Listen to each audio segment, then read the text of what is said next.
Morning everyone. I thought I'd make an update on my Rusi here, KRY 200. I think I said all that right. Yep.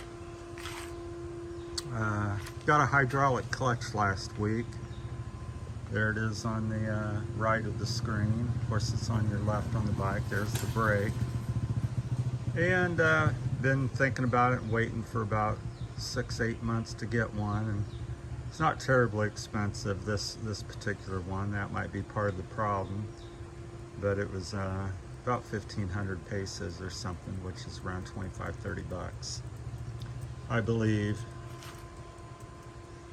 And so overall, what I've found is it's not much, the pull on it is no easier when you pull on it. It's no easier than a cable clutch that was on it. Feels about the same to me. Now maybe it gets a little smoother with the time, slightly, but just not real happy with it with that, as I was anticipating something like a KTM. I used to have several KTMs with the hydraulic clutch, and I thought hydraulics were a little more equal, you know, because it's fluid. But the other problem I've had, which is the deal breaker, is it's down here by the exhaust pipe. This metal heats up and then heats up the cable, and of course it's burst or made the cable not as good there, the hydraulics, so it's leaking a little bit. So that's not good. So I'm just going to take it back off. So I would say, I don't know what brand this is. I don't have the box with me, but I think it uses mineral fluid. I'll get on this side of it, but I don't know if that says anything on there. I don't think it's gonna focus. My phone's not been, it's just the usual crap. But yeah, so anyhow, no go on the hydraulic clutch, which I was hoping to be a lifesaver as far as using the clutch, making it much more enjoyable. But so do not get it, is my recommendation, at least this particular brand, whatever brand that is. It's probably a Chinese brand or something, as is the rest of the bike. But yeah, like I said, the clutch pull is just as hard as a cable. And if you got a nice pulling cable bike, it's harder than that, because I've had cable bikes that are clutch cables that are even smoother than the one that's on this bike. So I'm gonna work on the clutch cable and lube everything and do what I can to make the stock one set up and keep with the cable activated, because I just think anything down here fitting it on there is going to be damaged by the heat, as you can see down there once again. So no go on the clutch. The suspension I had done about 3 weeks ago now, I believe. About the same there. Went Richard over, I can't think of his last name. Anybody's interested, I'll pass it along and can certainly get that to you. But he's over in Menda now. Bought some extra forks over there, so got a little oil leak or something going on, it seems to me. A little seepage, not much, but it shouldn't really have any on that side. But Richard's a good guy, not saying anything negative with him, but I do have a little bit of an oil leak on the right side. And the action, I went from about 8 to 12 on the front inches of travel, and around 5 or 6 to 7 on the back. Maybe a little bit more, because it gets modified from this. This is a no linkage, non-linkage shock. I'm on the wrong side. So it just kind of like a KTM. There it is back there. Can't see it, but there's no linkage underneath. It just goes down to there on the top of the swing arm. So the back seems pretty good for the type of bike it is. And the front, to me, seems oversprung or something, or over dampen, you know, preload, too much preload possibly. It's hard to say.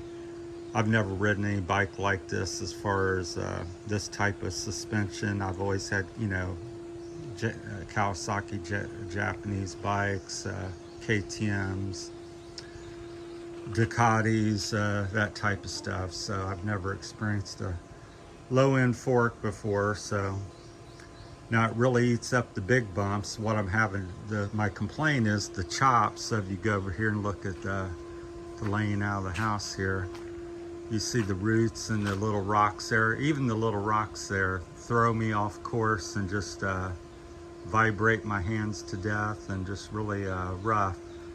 Now if I was to go hit a big bump like across the street there and hit that to go up in the woods, that eats that right up. So big bump absorption is really good, and the small stuff's where it's killing me. So I was talking with Richard. He says, well, I thought you were fast. And I said, well, not really fast anymore, but I can ride fast. But I said, I can't go fast if I'm getting beat to death going slow. So that's the little stuff. So we're working on that. Headlight bulb, I'm finally satisfied with that. We went with a 12 LED, so you can see it in there. So it's pretty bright, 45,000 lumens. It draws 45 watts from your stator. So I definitely recommend that. The carburetor still being a good standout, the CPO carburetor, so still liking it. So that's it. So last week I'm ordered, should be here sometime next week. I ordered a billet shifter, aluminum shifter that has a folding tip. It's black with a blue tip. And I got a Honda, I believe on these, what I'm ordered or told is the Honda XR 200 stuff is what this is modded after. Kind of the motor and it's not a twin to it, but something similar. The parts that bolt on. So I ordered a Honda XR 200 DID gold chain and red alloy sprocket that has a steel outer where the chain meets up. The teeth are made of steel there. It's alloy steel mix. So I ordered that. And I went from a 1343 to a 1347. I wanted a little bit more kind of get up and go. Don't care about the top end so much. So that should, you know, get a better quality chain and sprocket and lighten it up a little bit and make it look a little fancier. Been working on the pulley here. Down here you can see it. So the chain just seems to ride all over it. I don't know why we can't get it adjusted a little bit better. It's filthy, as you can see, so I don't want to touch it too much. But it was down here and they're pushing the chain up a lot and it makes a lot of noise. So if your Rusi's make a lot of noise, that's probably it. So I had it moved down further here and lower so it's not such a bend. You can see how the chain, mine is pretty good, but it used to lift the chain way up and bend it up towards the swing arm really high. I'll try to get something to point at. It's hard to film by yourself, you guys. But this used to set up there, and the chain had to go up and then back down to there. So I had that lowered, so it's much quieter. I got a new pulley coming that has sides on it to try to help keep the chain up on the pulley because it wants to ride to the left or the right if it's by itself. So it has little side ramps on it. So I got a new one of them coming, new shifter, new chain, gold DID chain, and a Honda aftermarket sprocket, red 47 tooth. So that's going to be the new updates next week. Next thing I'm working on is the tires. I'm very unhappy with these Moto tires. It's worn off, so it's some sort of Moto tire. This front one, I don't know what the casing's too soft. I'm not sure. I'm thinking it's the casing and the knob placement, or I don't know. It just, you hit these rocks and you go left and right, and it's not big rocks. These are 1, 2, 3 inches, maybe 4 in some cases, but most of them's between 1 and 2 inches. And I can barely go down the road 15, 20 miles an hour without feeling like it's life-threatening, because you just feel like you're a pinball machine between the rough suspension and the tire. Even when it's not so rough, you don't feel the suspension so much. It's the tire gets kicked it just gets kicked left and right. So I think I do have definitely some tire issues and some suspension, and trying to work between the two. So I just know a bad front tire is not a good way to go. So I'm trying to get a known tire, which is difficult here in the Philippines, because the Philippines seems to be where the market dumps the old technology off. And I asked for a IRC VX, I think 40 front tire, and they don't offer them here yet. They want to sell the VX30, which I'm not as knowledgeable about. And same, I wanted a Bridgestone Battlecross M39, 59 I mean, and then they have the X or something 33 Battlecross Bridgestone.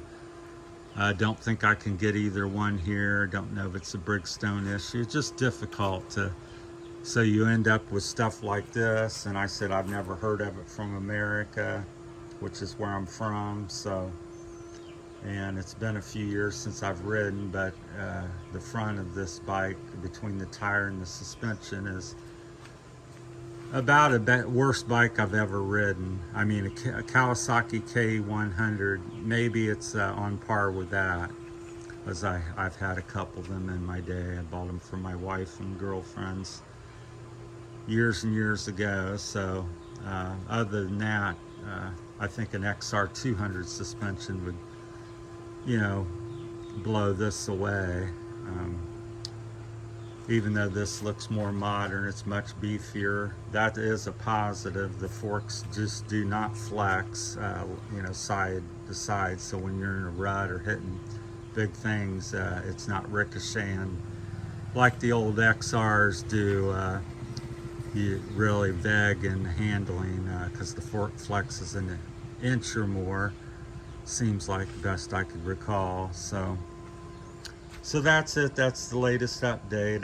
But yeah, Richard's been good at trying to, help me out with the suspension and get it sorted out. So he's good, even though it wasn't exactly just what I wanted on the front. But that's the way things are when you're dealing with somebody on another island somewhere. You can't go over and test it and work together on it so much. So it's time consuming to take them back off, and a week to get it over there, and a week to get it back, and then it may, we may not be on the same page again. So I'm gonna try to take the preload off of it myself, get a little assistance here and where I'm at. So, but that's the latest update. We're kind of cut this off. I always get long-winded here on these motorcycle topics, but stay away from this particular hydraulic clutch. Maybe there's something, but it's just not hydraulic clutch is not just automatically going to make it smooth, apparently, which is what I thought, because every hydraulic clutch I've used has really made a very easy pull, 1-2 finger. This is 1-2 finger if you got real strong fingers, but you're young and strong and stuff. But yeah, it's to me it's a 3-finger pull, and it's works you pretty hard doing that. So, and at the end of the day, it's on par with what I had on it. So with all the complication, the issues with the heat down here, as you can see once again, it's not going to stay on the bike. So that's my time. Thanks for watching. I think it's January the 18th. 2024. That's it from Terry's Philippine Journey here. Birthday's coming up in 4 days. So happy birthday to all the January babies, and I'll be 62. Thanks for watching, everybody. Take care.